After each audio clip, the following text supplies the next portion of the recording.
I just made a video about how ICE is tracking you in near real time using Weblock, but what I want to talk about now is what TikTok is also doing, and you probably noticed it if you are a creator, and if you're not, they probably gave you the same pop-up anyway, but if you haven't noticed it, TikTok is now going to use your voice and your likeness, your face, to recognize you and save that data.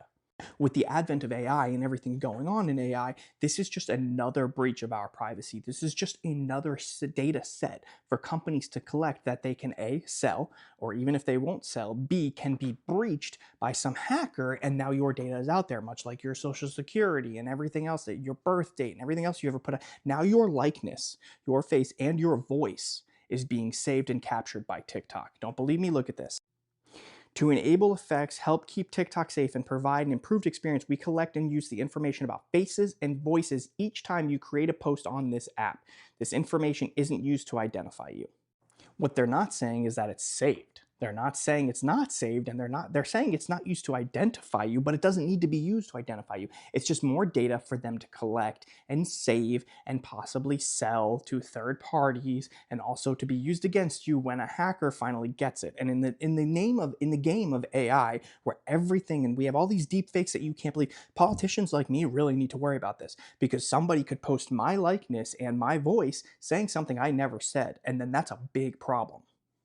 Imagine your wife gets some kind of confession from you, or your husband gets some kind of confession from you, or your parents get some kind of confession from you that you never did, something you've never done, but it's your face and your voice. This affects everyone.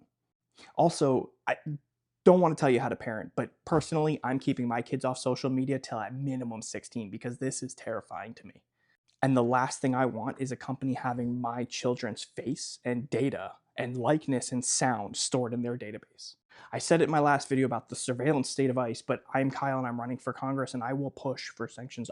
Sanctions isn't the right word, but I will push for an act, for a securities act that will make sure that all of our data is protected, because we have for too long allowed these companies to just walk all over us with data protections. And the whole purpose of that is because they can make more money, which is why the parties always voted down, because the corporations are backdoor paying them and supporting their campaigns and keeping them in power. So they do vote it down, and they keep voting it down, and Congress keeps doing nothing about it. And that is just frankly unacceptable. My name is Kyle, and I'm running for Congress in the 2nd District of Connecticut. My rep is no better, and so I want to replace him. Please help me do that. Go to my website, kylegauk.com. Donate there, sign up to volunteer, sign up for the free weekend newsletter. You can reach out to me directly. Just hang out on the website, whatever. I'm cool. We can chat, get a coffee. I don't care.